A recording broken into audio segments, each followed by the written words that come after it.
Hello everyone, welcome back to the channel. So, do you ever feel like you have not enough stuff to bother with a sling or a backpack, but you don't want it all in your pockets? Well, today I'm going to share with you my experience with an alternative product, which I used for a recent trip to Walt Disney World. I'll talk about the different form factors it comes in, the features and use cases, and then pros and cons as I see them. And lastly, I'll demonstrate the size by loading a few different items so you can get a better picture of what you could carry. So the product I'll be talking about today is MulePak, and you can see this nice patch right on the front there, their company logo. But this I came across, I think, on Facebook or something of all places, and was intrigued because I had this trip coming up to Walt Disney World and wasn't sure what would be the best thing to carry all the stuff I need to carry in the parks throughout the day. So I had a sling with me, which I ended up not using in the parks because it was just a little bit bigger than what I wanted to use and carry throughout the day in the hot July Florida heat. As well as, that sling was more my loadout for the plane flights there and back. And then I used my backpack most of the time, a packable backpack, water resistant from Osprey. But this I did use a few days, I think 3 or 4 different days. And, this is made to go on your belt. And that's the reason I was intrigued by it. It has these loops here, which you can see, and that just attaches to any belt that you have, or you can buy a strap or a belt from the company as well. And it's basically designed to just be a pocket reliever. And the cool thing is it has these loops, but then it also has 2 additional little loops, which you could use. I think when I used it as a sling or shoulder bag, I just attached it to the belt loops, and that was fine. But you could use these other loops. So the company is based in Denver, Colorado, and they actually have 3 different sizes of the MulePak. This is the biggest size, the monster. They also have the original size, which is 7 1/4 by 5 by 1 inch. And then they have a middle size, which is the Grand. It has an E on the end. And that one is 8 inches by 6 inches by 1 inch. This monster one is 9 inches by 6.5 by 1. So you can see all of them, that last dimension is 1 inch. That's this bottom, the thickness. It does have a little bit of dimension there. So when you put items in there, it's just not a flat envelope, which I really appreciated. I could even go maybe another 1/2 inch or 2 inches total width and be fine. I think it'd be great. They also have a clear version now they call it a stadium bag. And then they have a vertical version called the Sidecar MulePak, which looks pretty cool. And that also comes in a vegan leather option. So, additionally, they have a fanny pack now, which they just came out with, kind of just a bigger bag if you wanted to carry a lot more stuff. Some of the pros, as I see them, it's very inexpensive compared to most slings and other bags on the market. I think it's $25 regularly priced, and then right now they're on sale for $20, last I saw. It's a great way to take the weight off your shoulders without going to a fanny pack, if that bothers you. It's a great in-between option. Some people love carrying a 1-liter sling for just a pocket reliever, but to me, they always just kind of look like you stole a kid's bag, with a 1-liter sling strapped to your chest or your back. If you just get annoyed with the whole shoulder strap dance with the slings or shoulder bags and feel it's a hassle to manage when you're not wearing the sling, this is also a great option. which I've experienced that. You know, slings great. I really am loving my slings, but there is that aspect of, okay, I'm not wearing it and I want to set it down somewhere, but this strap is just all over the place. Luckily, with my my current favorite sling, the Packed Anywhere 5-liter sling, it has a pocket on the back where you can stow the strap, so I really like that. But like I said, this is another option, and another pro is that it can also be worn with a strap, as I mentioned before. And this is the strap I used, which I got from Alpaca. This is I think the Pro strap that they sell. So I ordered it to go with my Alpaca Elements tech case. It does have a fidlock buckle, which I'm not sure I'm entirely sold on. This whole thing is much bigger than I thought it was, than I think it needs to be, and what I thought it would be.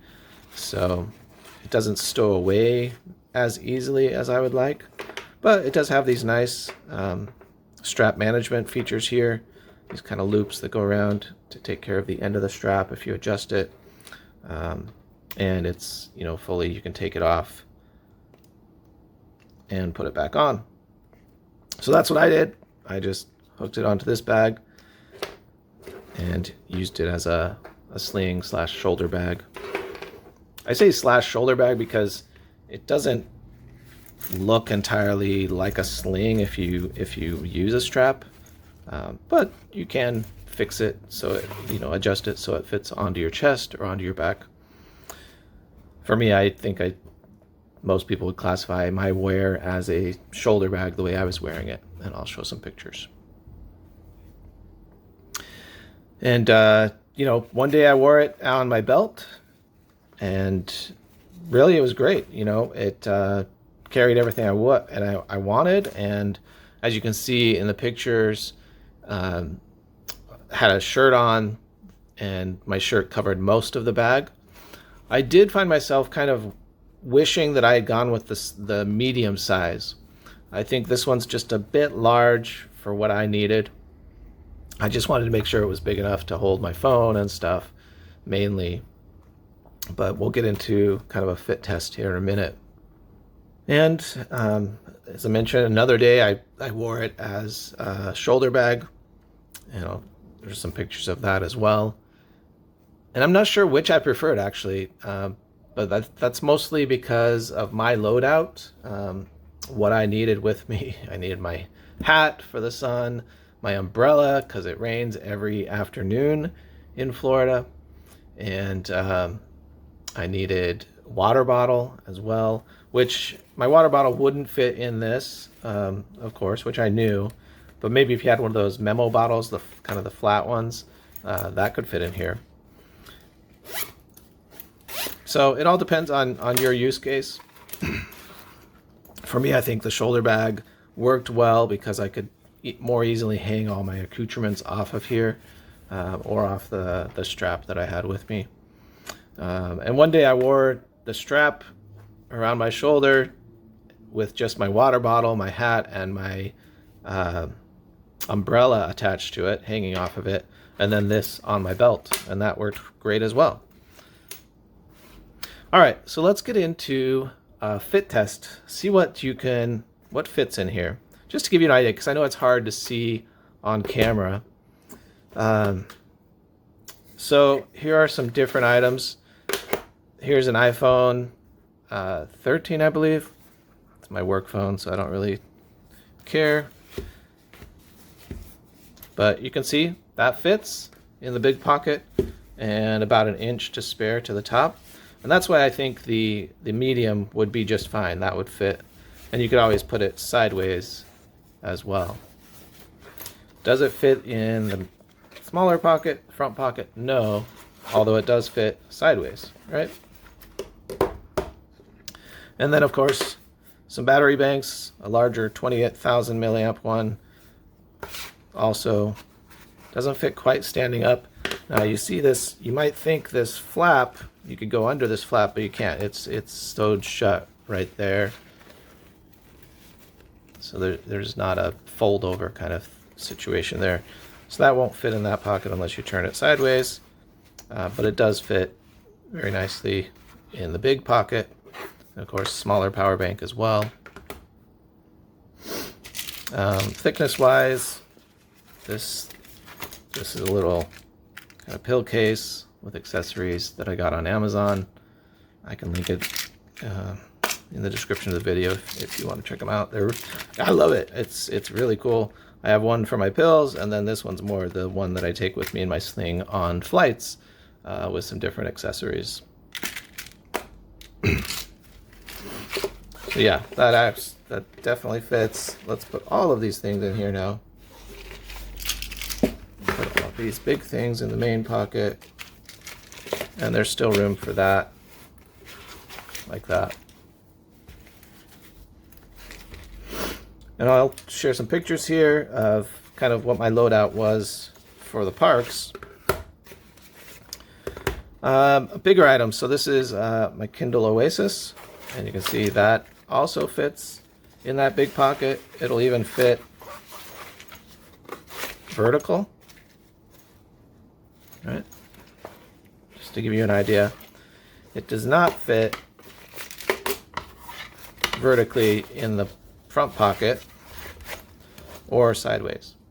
So that should give you an idea, a good idea of the dimensions we're talking about here.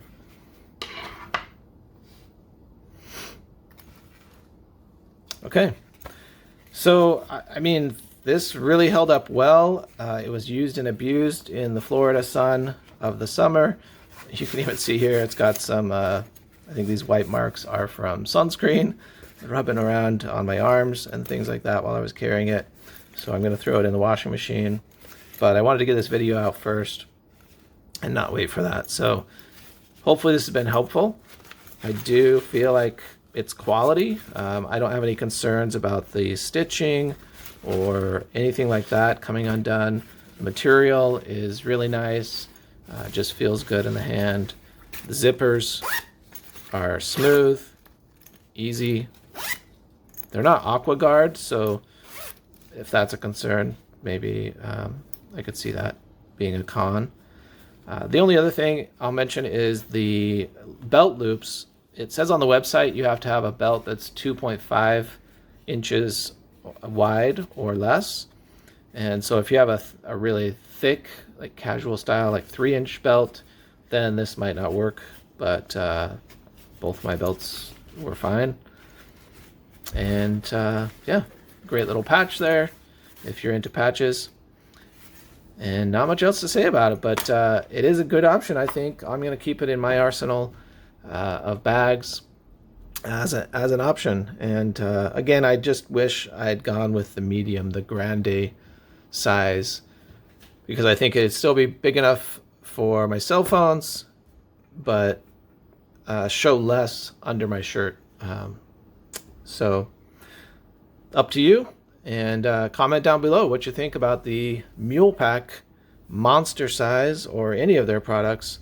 Very interesting because I haven't seen anybody else do a review on one of these. And I thought it was a unique, different take on everyday carry. I also want to add that if you see any links in the description of the video below, as an Amazon affiliate, I may earn from qualifying purchases.